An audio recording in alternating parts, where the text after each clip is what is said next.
we go. So every time I have an idea and I want to share it with y'all, by the time I get this microphone hooked up and sit down comfy, I've had 1,000 more ideas, and it's really hard to stay on task. So instead of trying to have a title ahead of time, I'm just going to let it flow, determine the title later. You ever notice that when you're like driving or taking a shower or doing something where you can't really share your ideas with anyone at the moment, that's whenever your ideas just flow. And it has to do with this idea of self. Because later, whenever you try to tell somebody these great ideas, it doesn't flow the way it came to you at all. And it's because you're anticipating talking to some other self. And you get self-conscious, conscious. And it impedes the flow. So what it is literally while you're by yourself, self again, it's the word just keeps getting in the way. You are literally one with the universe, which, if you think about it, you are part of it. You're part of the universe. And when you forget about yourself, which it's easy to do if there's nobody else present, physically or even anticipation, when you're alone,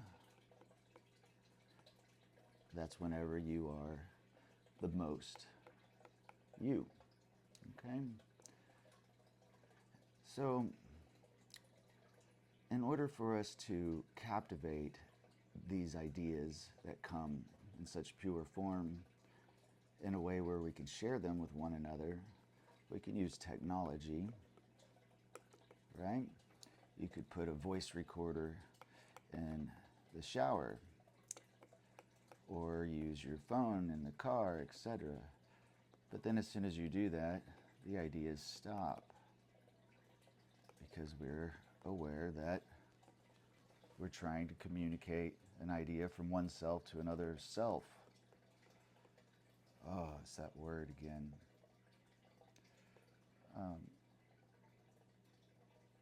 See? That river, that flood of ideas that were flowing, just dumping into my mind, so beautiful and valuable, have come to a trickle right here, right now, in this moment, illustrating exactly what I was trying to talk about.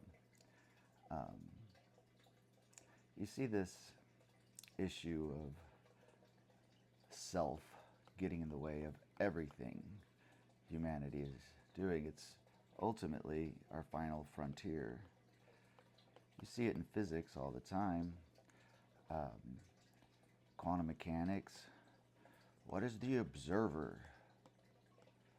Who is the observer? Right? Oh, well, the wave function collapses upon observation, blah, blah, blah. Well, is the human the observer? Is it the sensor that observes it, that makes the particles behave different, switch from particle to wave? And if it is the human, where does the human end? And hence the different interpretations of quantum mechanics, etc., etc. It's all resolved with just forget that term. Hard to do, right?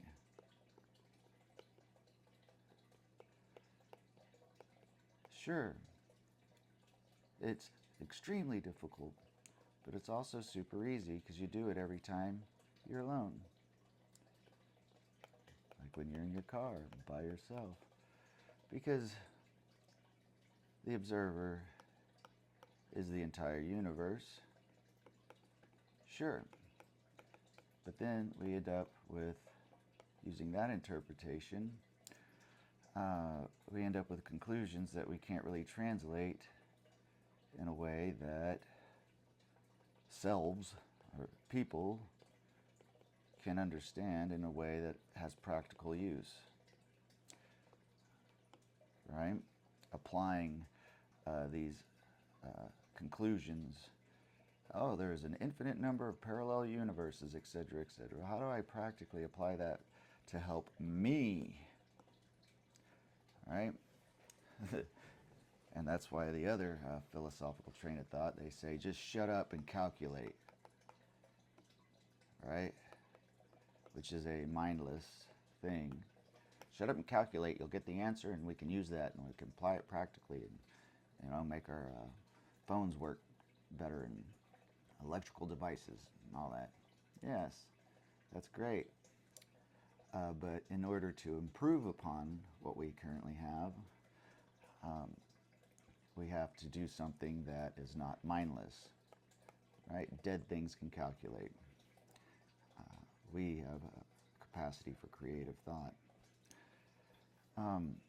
So when I'm in this state of mind where they would call it half dissociative, right? People might look at me and of course they think I'm crazy. All they can see is the smallest part of me. And it's because I'm half self and then half also self, but it's just myself is everything, everywhere. It's the recognition that I am the universe, but also the recognition that I have to be the little human self to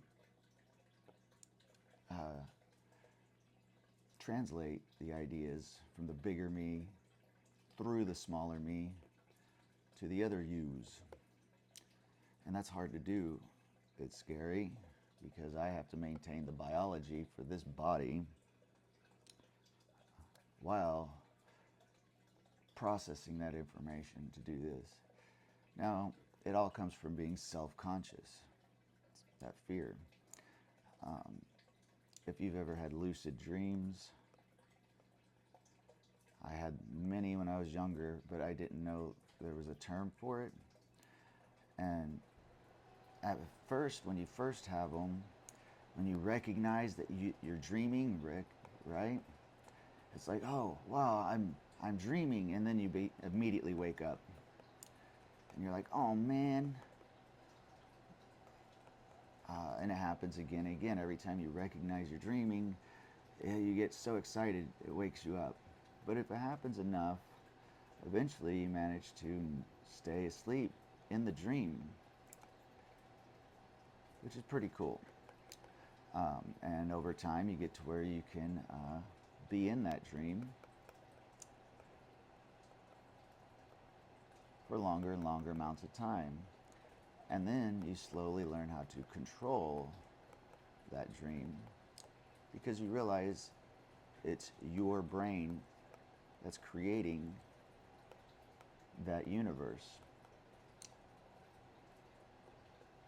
that you are experiencing, which is really cool.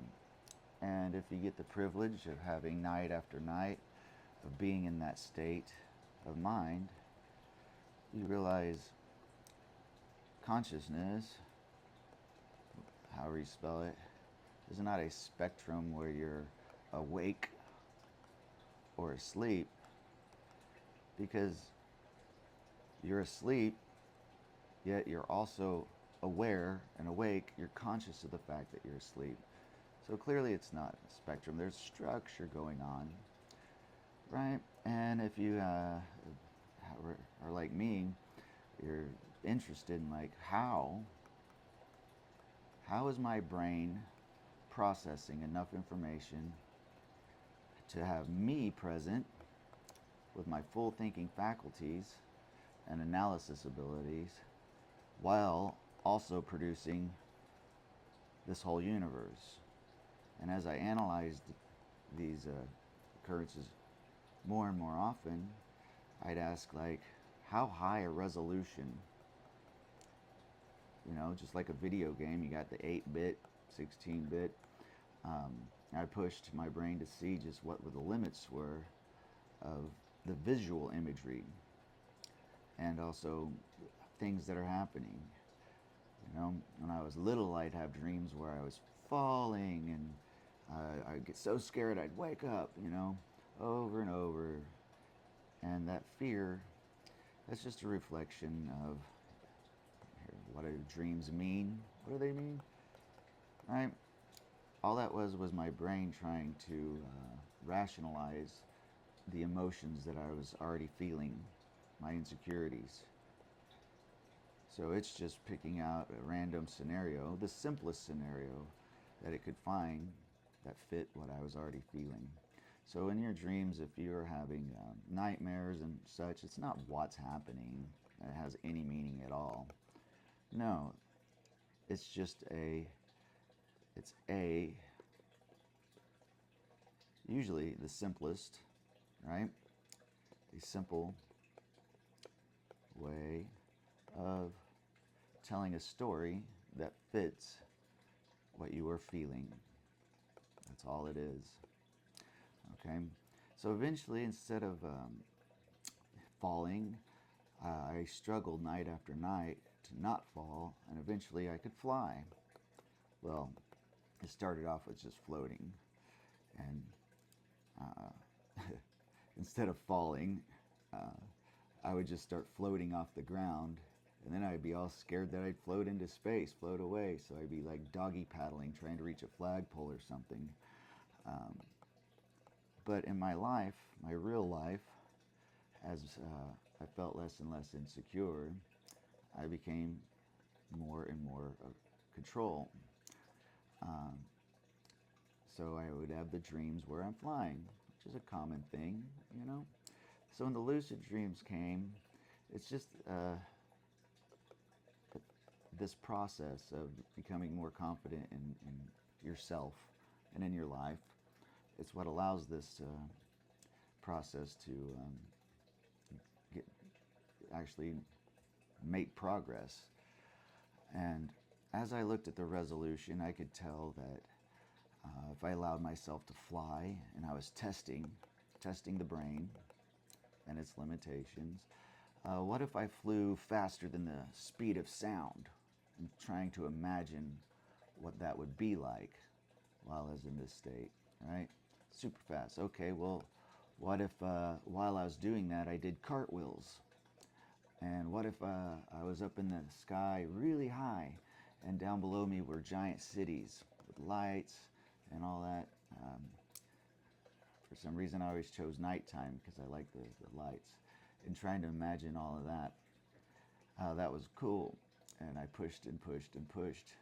And I noticed that, like, if I chose to test my brain by being in a room with a bunch of people, how many people could I have present in this dream, this universe I was creating, while also still having the brain computation power to have the second me present. You know, there's the me creating everything, and then there's the me that's analyzing it. How many faces could I imagine at the same time? And I noticed that if I tried to look too closely, people would just kind of morph into spirals and weird Salvador Dali-esque imagery. Maybe it's because I liked Salvador Dali when I was young.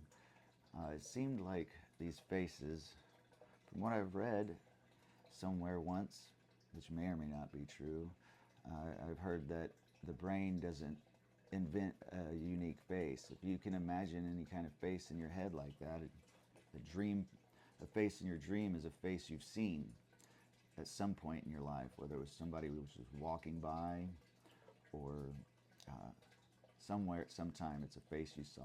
I don't know if that's true or not, but I find that interesting. But I tested and tested, and sometimes when you create your universe, when you know you're dreaming, how do you do it? You're like, well, I want this and I want that. It's almost like pressing buttons on a PlayStation controller as you're creating a new video game for Roblox or whatever. You're programming, literally programming, because you don't personally put every pixel into place. You just kind of know what you want the universe to be, and then it almost builds itself for you. Like there's like an abstraction between the mind and the universe you're creating. Controller, there's a controller that exists in your brain that allows you to create that universe. Eventually I got to where I could think about my math and physics homework at night, the quantum mechanics and stuff, while I was in that state, which seemed like for hours sometimes. Eventually it got to where I couldn't tell if I was asleep or awake, because enough experience with this, as soon as you close your eyes, how do you know if you're asleep or awake if you spent so much time being in a state of both? Because whenever I was lucid dreaming, I could hear the outside world. I couldn't see it, my eyes were closed, but I could hear what was going on around me. And then it's like, well, am I just thinking? Because it got to where lucid dreaming versus when I'm awake and just really deep in thought, they were one and the same. Now, the meaning of dreams. Here's something else I figured out. I don't know, okay? But if you're having nightmares and things like that, when you're awake, you're having those same nightmares. Your brain is still doing the same thing. You just can't notice those dreams because you have sensory input going in through your eyes and your ears that are not being filtered out like when you're asleep.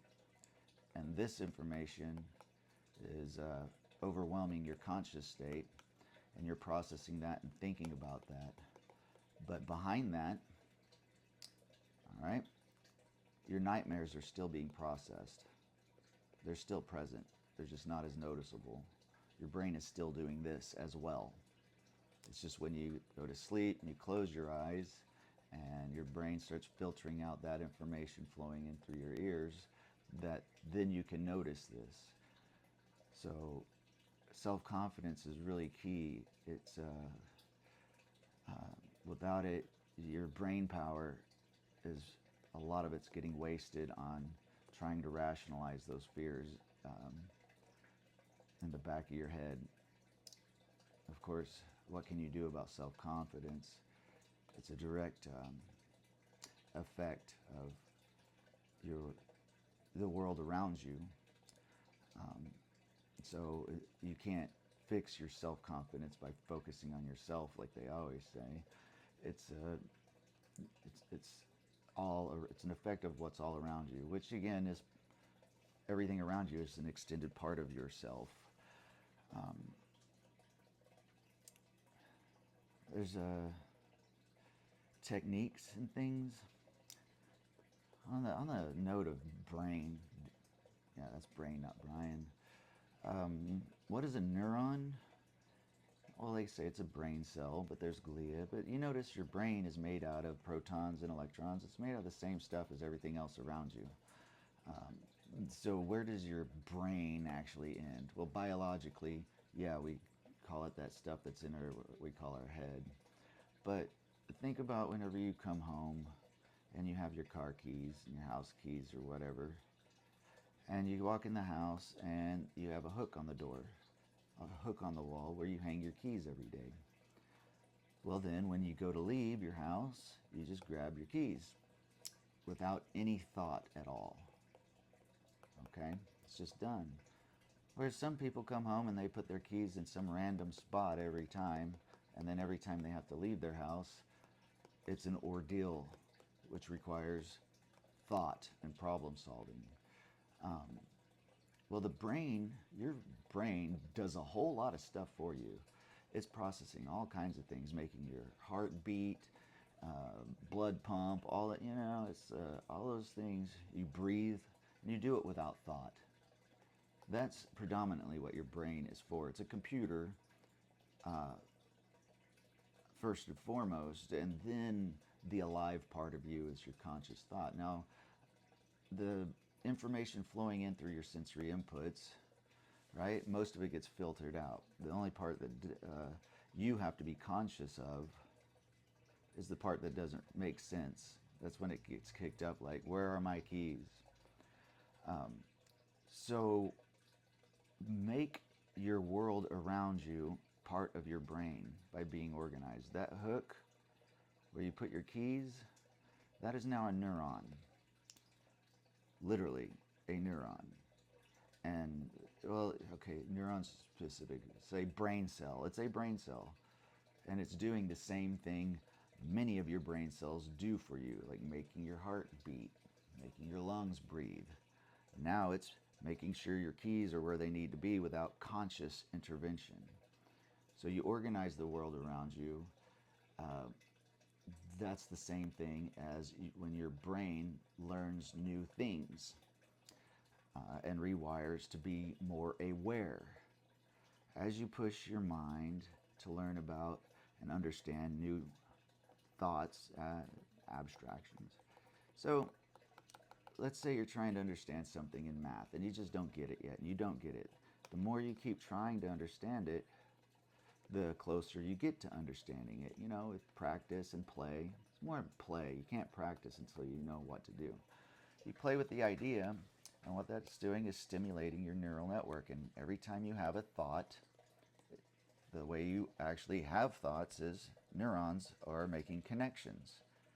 And that's stimulating growth. And then eventually, once you hit a neural network that's logically the same in structure to the logic of that idea, boom, now you can understand it. There is a physical process, right? A physical manifestation in this physical world that's logically similar enough to the logic of the idea, and that is now why you can understand it. And as you keep doing that, making more and more connections, again, you can imagine your brain. Here's a sound, light, whatever sensory input, right? It's coming in, and your brain is here doing its thing, making connections, right? You can almost think of it as a antenna, right? Getting your frequencies coming in. How many channels do you get? What's your reception? Well, this is oversimplification, but those little bars that used to stick off the old antennas, this length would catch waves that had this frequency or wavelength. A little one would catch waves of this frequency. You're honing your brain to be receptive to as many frequencies as possible, but instead of a frequency, which is a one-dimensional pattern, I guess, or I guess two-dimensional, whatever. It's just the same thing, but catching all the possible patterns, right? Because that's what our brain does, is pattern recognition, right? So you want to make that grow, and you do that by thinking about things in new ways and thinking about new stuff, and things become more and more abstract. And when you do that, your reality grows, right? Every new, I hate the word frequency, because all it means is per time, right? That's the units. Anything that happens over and over again has a frequency, right? So the different, it's really variables, dimensions, not spatial dimensions, but mental dimensions. Every time you come across a new idea and you figure something out new, it's because your reality, right, has a new dimension, a new way of looking at things. Okay, and you build your brain because it has to process this information all the time. You're sculpting your unconscious. Basically, how big is your here and now? Okay? So your unconscious brain, where you don't have to think, is considering how much time of space, the interval of time around now, and which volume of space. Of course, your unconscious mind is concerned about the body. You know, you might be concerned about your things at home. You might be concerned about your nation, or you might be concerned about the world. And the more you consciously think about those things, the more you're programming your unconscious mind to think about those things in the background for you. Right? And as you learn new things in math, new abstract ideas, your unconscious mind now has those, let's call them Legos, those building blocks to build ideas, to build thoughts. Right? Every time you learn a new thing in math that you couldn't understand and you finally get it and it clicks, pow, it's like, oh, I understand it now. It's so simple. I can't figure out why I couldn't figure it out before because it's so obvious. Well, you couldn't figure it out before because your neural network wasn't structured in a way that there was a physical representation of that idea in the network. Now there is. So now your unconscious mind has those new Legos, those new structures that it uses to build thoughts for you. Well, the sea of unconscious thoughts, all right, which makes you simply more aware. Because now your reality has more Legos to different shapes. You got the little one, that's this guy, boop. You got the elbow now, once you get the elbow piece, now you can do some cool stuff. And it's just building an ocean of ideas and thoughts. And anytime these thoughts build up something that's inconsistent, like this part of the ocean and this over here, it's like there's this thing over here, this idea it put together, making connections, looking for patterns. It found a pattern over here, it finds another pattern. It's like, but these patterns are now inconsistent. So boop. Oh, now it's in my mind's eye. Now I can see this thought. Oh, I had a thought popped up. Now I have to deal with this thought. And it's not like I had any choice about it. I didn't decide to have this thought. The universe just stuck it there, right in my brain. Well, yeah, because this is part of the universe, okay? And then you have to deal with it. That's where the ideas come from. Because, again, look at the world, the earth. Yes, there's brains all over it. They grow like plants grow, like crystals grow. Forget biology. Look at the same thing as physics. Yes, it's hard to do physics and apply physics to thought, right? Our thoughts. How do you do that? Well, you don't need to, right? We know they're there. We observe them. And these physicists with the equation for everything, right? Okay. Well, they're missing, 96% of the universe? And we observe our thoughts. We observe them. They are there. Yes, I can't prove that you have thoughts, but, I'm pretty sure I can assume that you do, okay? You got to acknowledge they exist. And where do they come from? Well, they come from the neural network. But you can't think of it as just the brain. This is reacting from stimulus input, information coming in. And that causes it to wire differently. And then the effect is thoughts. Okay? And it's all one thing. It's one everything to understand the thoughts and to ever have a chance of being able to quantize them and measure them and integrate them into what we call physics now. All you have to do is forget about consciousness. There's no such thing. It's not a well-defined term. Neither is life. These things actually don't have any meaning at all. There's just things we insist on using so that we can relate to one another. Because I'm a life form and you're a life form. I'm over here and you're over there. And that's what our entire foundation is built on as far as trying to maintain our biological forms. But that's if you want to understand and see humanity's problems in a way where you can find a solution for all of us, get to the root of it, you have to look at us from the outside in. And in here, we use words that were invented to talk to people about people things, about people problems that are relevant to separate selves. But this problem that we all have is not a problem that applies to one or another or another. It's a problem that is all of our problems. It's a problem that's the answer can easily come if we, as soon as you forget about yourself, it's very clear how to solve it. Translating this language to this language is really hard. That's why the religions exist. They're just the people who've allowed themselves to be their larger self can see the obvious, but the only way to translate it into words is to use metaphors that are understandable within cultures, and thus religions arise. But today we have all this sophisticated technology and interconnectedness, global consciousness. Again, the word consciousness is what's getting in the way, but we're almost there, y'all. Again,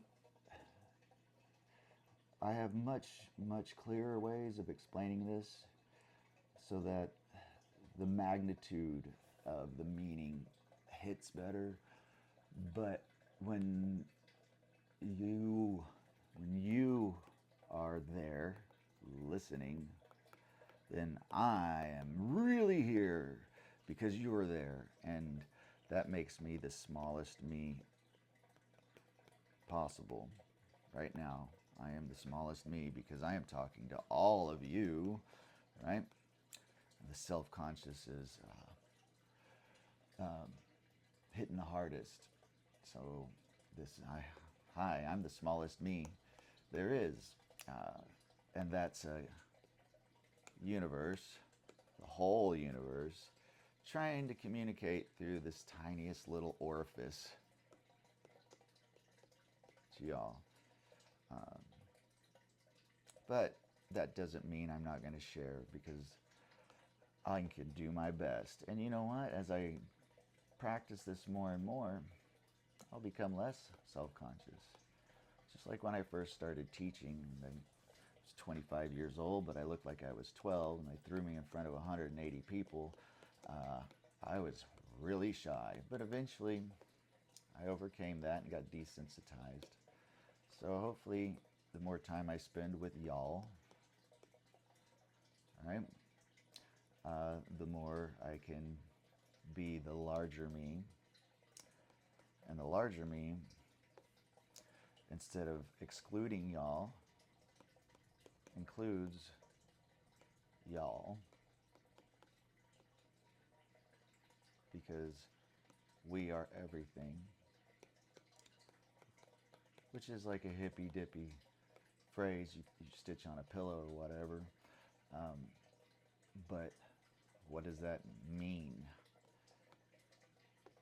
Okay, what practical use can you get from that phrase? That's what I see clearly quite often. And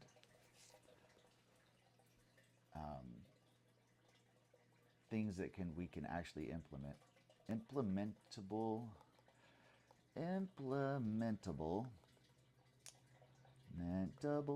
ideas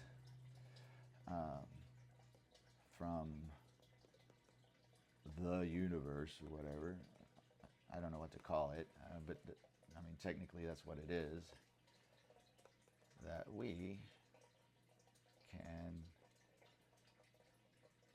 make practical use of.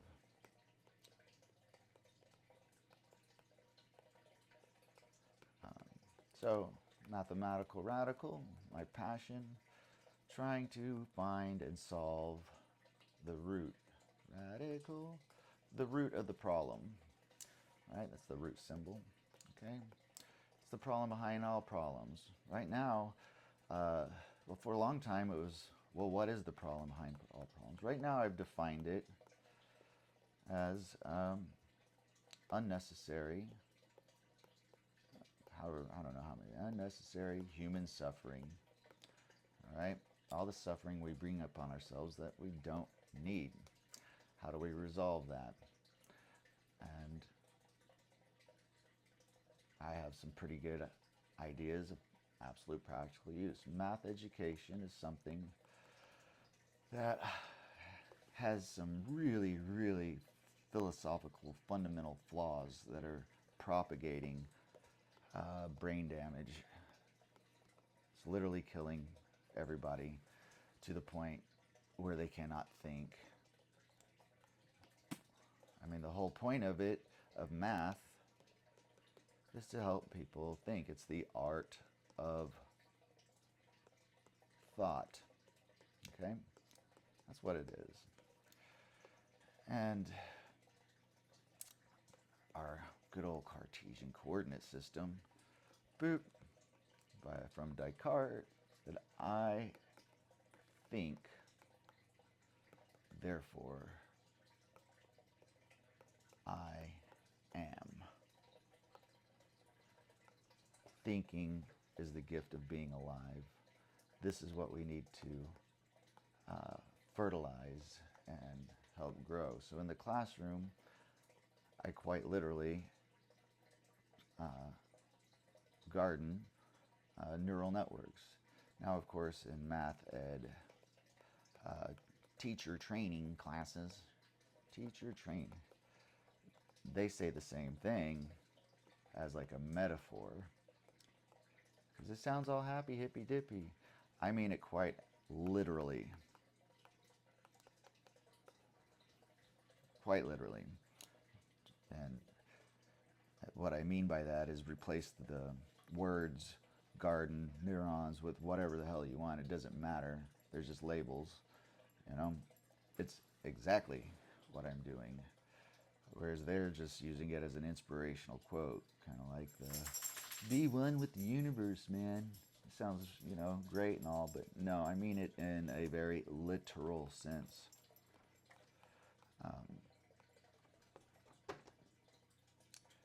But what good is that saying, oh, it's not a metaphor? I mean it literally. Well, to see what I really mean, I guess you'll have to wait, because my brain is draining. Because your brain uses 20% of your energy, of your calories, even when it's asleep, not even doing anything. So if you have a brain that you've been growing with a personal growth mindset, they teach that in math classes too. Growth mindset. No, for real though, in the literal sense, not what they take away from it, but the opposite of that, basically. If your reality grows, then your brain is processing more variables, more dimensions. You're becoming higher and higher dimensional being. Okay? And your reality is larger than many of the people around you. Okay? Because just like fundamental particles, there are rules, conserved quantities. Look at how the trees grow, right? If there's a spot where there's like trees, but here's the light, they're going to grow that way towards the light. Okay. If you have a room full of a whole bunch of shy people, well, there's going to be someone who's slightly less shy than the rest, and that person will evolve to be the not shy one, right? They'll be the least shy out of the shies. Right? And then in that room, it's like, this is the egomaniac, the leader, the one they all look to. But in the beginning, it was just the slightest little difference. Here's the shyness level, and this one was just happened to land right there. Like, quantum mechanics, random probability, and then you let the state evolve, and boom, here we are. Here's the people. We don't have a choice as to, who grows up to have the growth mindset, and other people have the opposite of that. So while some people's realities get larger, other people get smaller, and hence like the political divides we have. You really literally have people. Well, this is a metaphor here, analogy, right? You have circles and you have spheres, right? To be very simplistic, their reality is their reality. And this reality is their reality. And the circles can't value the spheres because they can only perceive a circle, or this circle, or this circle. At any given time, the circle is only perceiving a slice of this person's self. All right, self, okay, only a slice. And if this circle sees another circle, well, where do they intersect? A couple of points. So how is this circle going to even appreciate the other circle if they're not in the same plane together? So even though we all speak the same language with the same words, what those words are conveying within our realities are completely different things. There is a similarity. We all agree on this. This circle sees this part of this person's reality and only sees this part of this person's reality. That's where our social lives live. This is our collective reality. That's where we all agree. So, in this person's little reality, their flawed argument makes perfect logical sense. But if they could only see that idea from this larger point of view, where you could see it from all the angles, you could see the flaws in it very clearly. But you can point out the flaws all day long. But over here, they might be able to say, okay, yeah, that's a flaw, but that doesn't matter because it doesn't affect me. And because it doesn't affect me, that flawed part of the argument, it's irrelevant because every me is the same as me, right? How could it, that doesn't matter, right? Because the assumption of self, that we all have the same reality, is fundamentally flawed. This is where all our problems come from. So the only way to actually see the solution to all of our problems is to let go of all the selves. And in that state, any one of us is the same as all of us, but it's not enough to be one with humanity. No. You have to become one with the universe, which is just something that will naturally happen to you if you allow yourself to feel free to be. And you'll know that you're accomplishing this when thinking comes for free. During my lucid dreaming era, after that, whenever I couldn't distinguish being awake from being asleep, when I was having ideas come to me so rapidly, it was just like lucid dreaming. I could be in my mind thinking about something, and that thought would just take over, and I would be watching a movie in my mind that was being created on the fly, an animation with sound and smells and the whole shebang, this experience. And it would be the most hilarious thing I'd ever seen in my life. But I'm also there experiencing this thing that I'm creating. It has to be me. It's in my mind, right? I'm creating it. But if I'm creating that, but I'm over here and I have no idea how I'm doing that, is it I? Is it me? Am I creating that world? Well, it has to be me, but I have no idea how I'm doing it. It's just kind of happening, and it is one of the most amazing experiences I could ever have. And realizing that I am creating this is kind of nice, but then it's like I can't take credit for that. I'm not doing anything to make it happen. You know, we could say, well, it's because of the things I did before, right? And the thoughts that I chose to have before that wired my mind so that later on I could enjoy this effect. That's how it happened. So, okay, yeah, it's my idea. You know, in the meantime, people are looking at me because I'm over there cackling like the Joker, laughing at what's going on in my mind, and just wishing that they had the same gift so they could enjoy being alive. You know, but this is thinking. So what happens when you think creatively and you practice it a whole lot? Your brain will just start doing it on its own. And that's great. So yeah, the universe will take over because literally, literally, literally, you can't be without the universe around you. You know, the thoughts don't exist without the brain. The brain doesn't exist without the it can't make thoughts without the sensory input. You know, it's biology can't exist unless you're eating things around you. It's obviously interconnected. You know,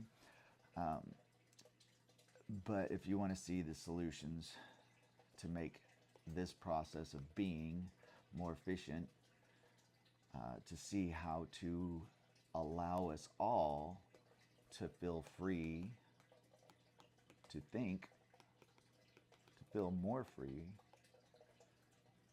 all right, to think, to refine that, we need to engineer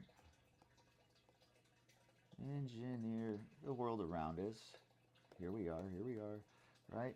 If we want to make these feel free to grow, we need to fertilize the world around us to allow things, the information to flow more easily. And you can see that we've done it with the internet and being more receptive, making us more like neurons in a single mind, right? And the more interconnected we're getting using this technology, the more aware we are of one another. So even though there's a collective consciousness growing, it's causing each of us to feel even more separated from one another, more afraid of one another, because we now know more about one another. But also the more we know about one another, the more we could see similarities and the less we're scared of one another at the same time. Okay? Which is beautiful. But from a physicist's point of view, we can see that, you know, and without applying any biology words or life adjectives, you know, it is a system that's trying to achieve a minimal energy state, just like your brain does. Once you discover some new ideas, you'll have an idea. Ha! You make a connection, learn something new in math, and then you make another connection, and then you might make another, but eventually you'll make this connection that triggers the brain to start making a whole bunch of connections on its own. You know enough about enough stuff to where you start, oh, well, this thing in history that happened here is just like this thing that's happening today. It's very similar. This historical thing, and now it's a repeating. You're making these connections, and boom, boom, boom, boom, boom. You start having rapid onflow of ideas and ideas and ideas because your reality just stepped up to a higher dimension. It now has more variables to process in a critical way. You have a new basis vector for your space, if you will. And then your brain has to rewire itself, okay? So it can maintain that new dimension for your reality, but not burn up all your calories. It has to minimize the amount of energy it's using to maintain this new unconscious ocean that's now deeper and wider, etc. And so during that time, you're going to be a weirdo, okay?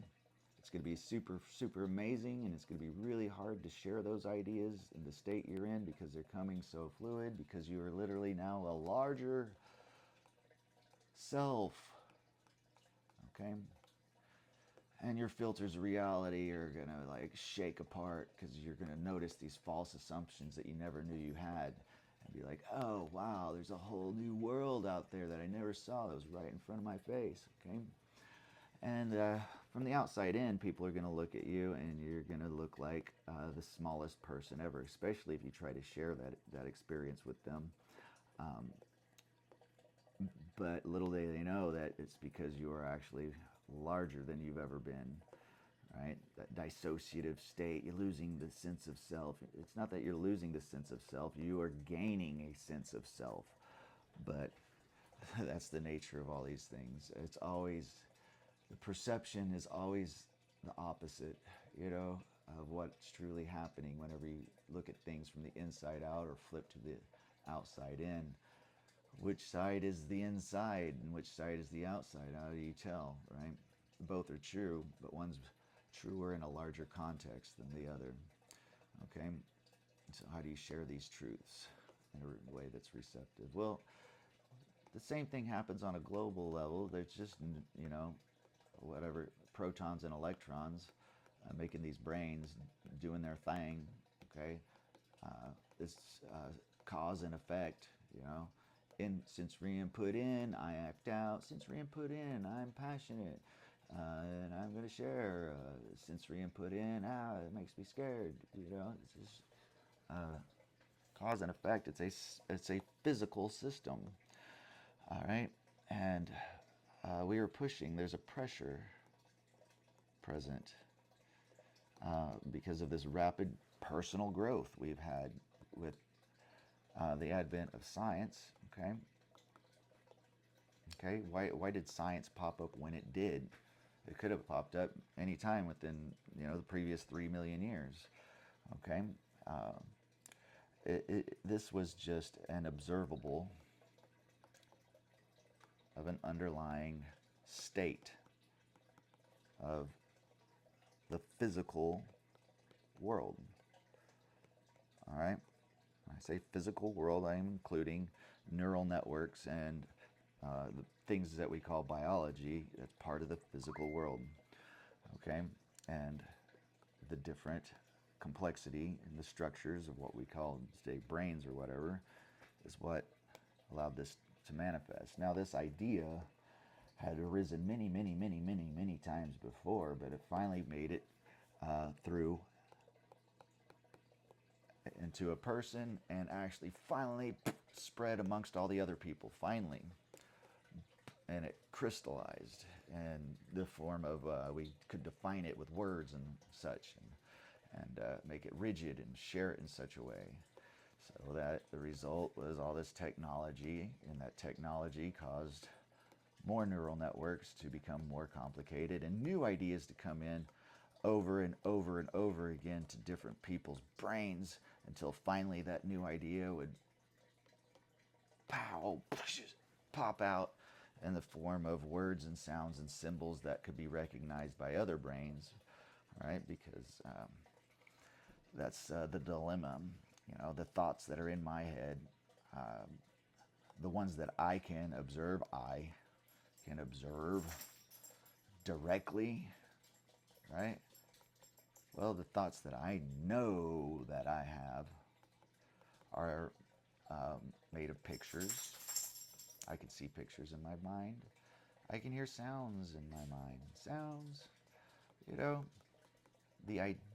the thoughts that I observe directly, my conscious thoughts, are made out of the little Legos, the building blocks that will fit through somebody else's ears or eyes.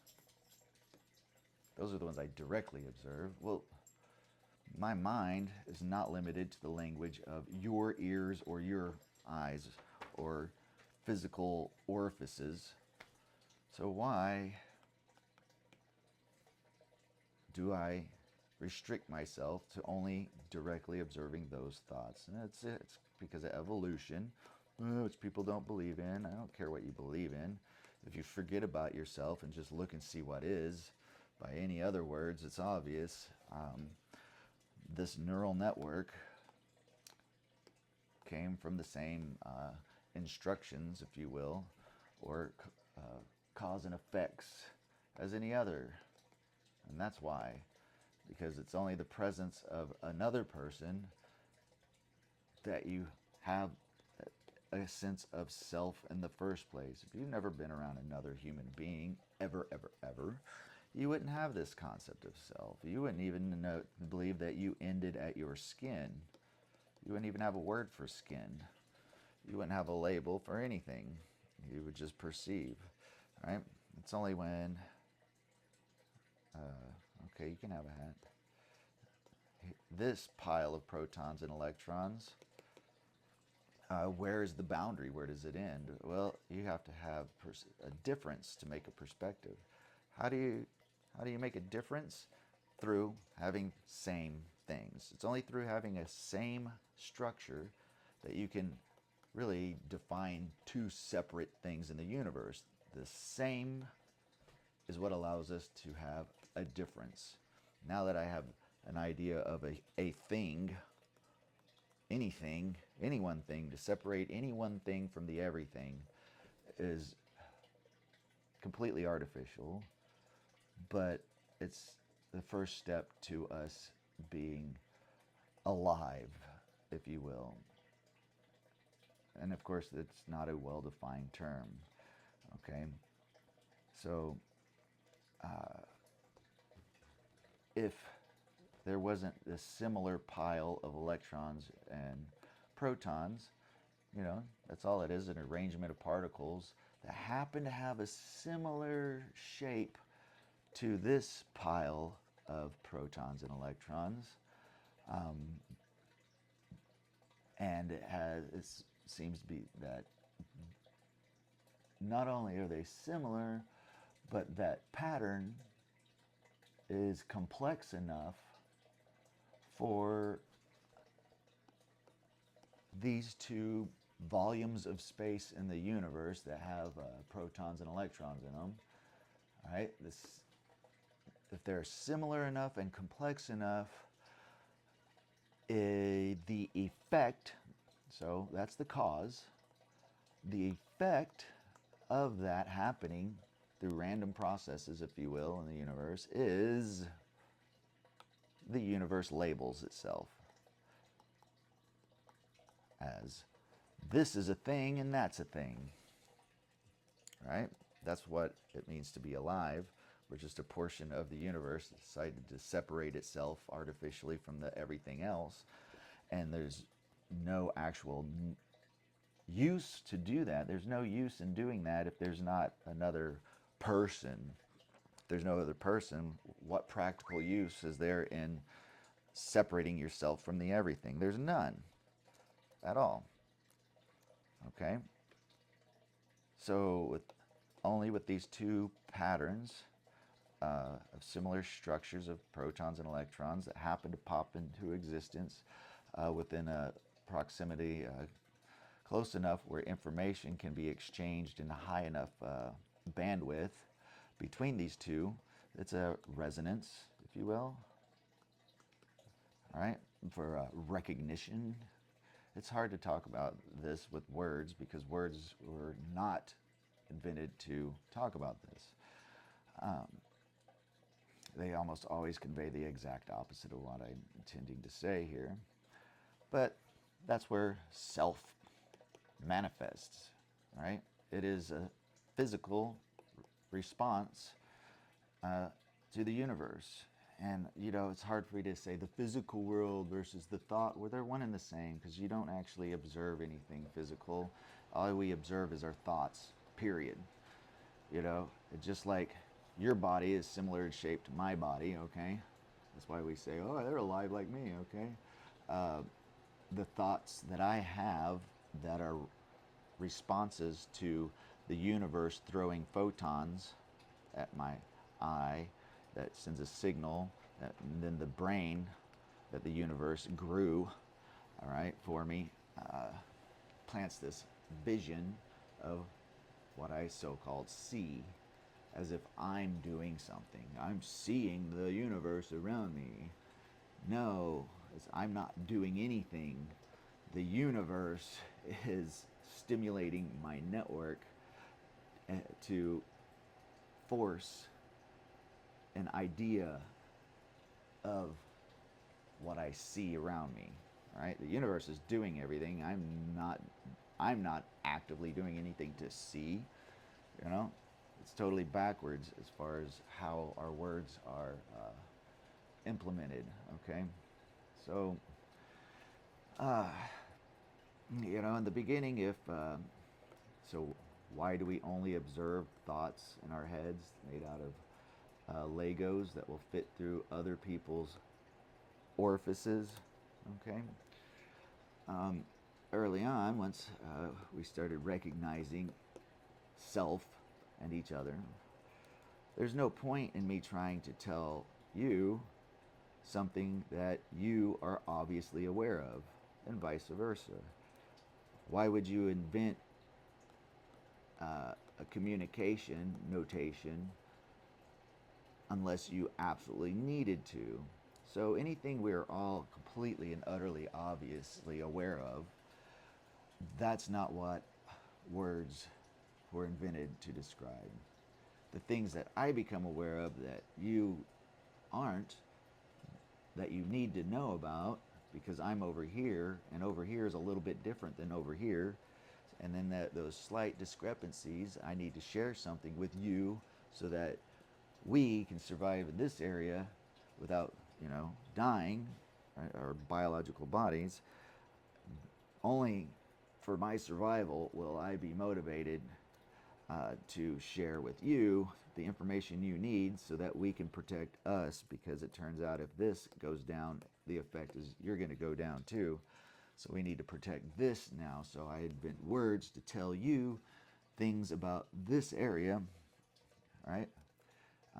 Well, they apply to this area, but also this, because this is a subset of that. And so words start to evolve, and then our brains are focused on resolving those differences between our two worlds so that our collective world can continue to host us in it. Okay? And so that's the brain processing and wiring, learning how to do that and do that effectively. What's happening here that they don't know about there, that they need to know about so that we can make sure that we're okay here. And over time, that's why our brain can observe thoughts that are fully formulated, meaning they're made of forms that fit into eyes and ears, and all the things that before this happened that we were aware of, including before we even had a self, being one with the universe, it's still there. It's just we are blinded by all of these thoughts. So just like I said, if you're having nightmares at night while your ears and eyes are shut down, okay, when you're awake, you're still having those nightmares, okay? You just don't notice them because all you're noticing is what your ears and eyes are telling you, because your brain is processing this as well as the nightmare. When your brain doesn't process that, then you get to see the nightmare. Well, the flip side of that is self, okay? When our brains evolved to be full of thoughts, and these thoughts are made of words and sounds and pictures to share with the other person, and those thoughts are there to talk about this little world we share, but behind those thoughts, we are still aware of being the universe, because we quite literally are. And if you want to recognize that and be that and try to utilize that and try to find the ideas which come naturally, you don't have to actually do anything. That's the key, because you are the universe. To have these new ideas that have never been had before, they've always been there, and have the opportunity of trying to encode them into the words and pictures and sounds that in a way where we can take and make practical use of them. That's where all ideas come from. That's where every new idea ever came from, that allows us to sculpt our reality today. What we call reality today amongst us is not the same as reality of the people that came a long time ago. We have a different sense of it, a different false assumptions. These false assumptions are built into the words that we use, right? Which evolved over time to be what they are, and how we interpret sights and sounds. Okay, when light comes into our eyes, all right, well, we think we see like this continuous flow, but we know for a fact, because of science, that it's just flashes of pictures, and the brain is interpreting the rest. And millions of years of trying not to get eaten and such is what's defined the instructions for the brain to produce what we call sight. Okay, and it was for a practical, specific purpose of staying alive, right? And the same happens with our world. All of our thoughts, the words bobbing out and around in our heads, words, words, words, right? They're just an effect, cause and effect. That's all it is.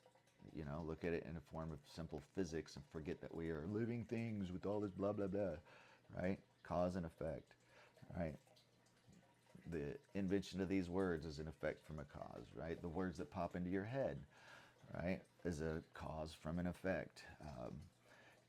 Usually it's simply we have an emotion, and that causes words to pop into our head. And some of us don't even recognize that these words aren't what I would call thoughts. They're just a word salad. A lot of people don't have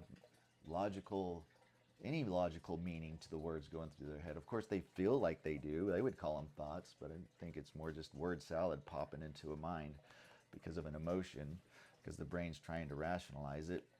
But it doesn't necessarily mean these words have any use at all or any actual meaning, no matter how much the possessor of those thoughts feels like they have meaning. Okay, so we can hone this and refine it on a global scale so that the ideas that are popping into our heads, right, from the everything through the cause and effects, we can engineer our world to maximize our happiness collectively, minimize our unnecessary suffering. Okay? We can do this. There is a technique. You know, it's like the next step in science. There's got to be like, so however you spell it, there's got to be like people studying this, right, in a practical way. That's, you know, not philosophy, but I don't know if it would be called philosophy. Up until recently, I thought philosophy was stupid. It was just like pointless. Like, all you're doing is word definition for the fun of defining words for, you know. And then I finally realized that what I've been doing my entire life is exactly that, you know. And then, you know, I recognized that, you know, I thought math was, you know, the art of thought. It's like, well, actually, this is just applied philosophy. So you can't really do math without philosophy. However, the things I see in math ed, the fundamental flaws, you know, it's like, hey, build 500 pounds of nails. So you build one 500-pound nail. I'm sure that's the same thing happening in formal philosophy as it's taught and learned. All right, so it's nice to know there's words for the things that I thought about and discovered on my own. And I think it's important to discover these things on your own so that they have true meaning. I mean, if you look at math textbooks, they're all clones of one another. Perfect clones, decades of cloned books. It's clear there's zero creative thought happening, but we're supposed to be teaching exactly the skill set of having creative thought, because that's what you need for problem solving, and everything we do is the complete opposite, and you can see it in the tools that they've made for us to use. These people who create these tools for us to teach creative thinking clearly have no capacity for creative thought, or if they did, they're not. They don't feel free to share those creative thoughts. They only feel free to share their least creative thoughts for fear of what other people might think. That's funny. But what about what everyone thinks of me? Everyone doesn't think. No, they don't. Anyone can think, but the everyone, that's just a projected idea of what you think they know. What does everyone know? Right? It's us making an assumption of what everyone knows. There's no thought there, right? Individuals think, and when we do, collectively, we produce confidence in our thoughts, because I don't know anything. I can feel like I know something if somebody else feels like my idea has some validity, and enough people feel like my idea has some utility or value, then I become more confident. I feel confident, and that's how I eventually feel like using the word know. Oh, I know this because I feel confident about it, and I only feel confident about it because other selves have given me that confidence by feeling like that idea that was supposedly mine has some value. And then I feel like I have value. And the more value I feel like I have, the more I feel like I know. Okay, this time, y'all, I gotta drop out of it. My brain is tapping me out. I don't know if any of this is coherent or not, but it's an attempt at providing a glimpse of what I see, more accurately how I see, more accurately how my brain works, and more specifically how I think my brain came to produce the kinds of thoughts that it does, and why I think they might have value. Because if I could figure this out and orchestrate upstream, then maybe everyone can have this gift, and then it'll be no longer a curse. Yay! Because then everyone can see what I see, and then we have a chance of agreeing on things and be happier together. Onward through the fog, trying to find that little switch to flip that triggers the sentiential explosion on this planet. Then we can resolve quantum mechanics and general relativity to make our equation of everything. And we can even measure sentience and sentiential density. And with our new technology, this little widget here, we got a new widget. We can actually just, with its little adapters and sensors, be able to tell instantly if there is a new person born on the planet, anywhere on the planet, or any kind of a new life form comes into existence and how many there are, we'd have a direct measure of it. Here is the number of sentience there is. And we can have like a new symbol for the country of Earth, and it can be the unit circle, right? Radius 1, where you take the nth root of unity, where n is the number of people or life forms, right? Or hopefully something more fundamental than that.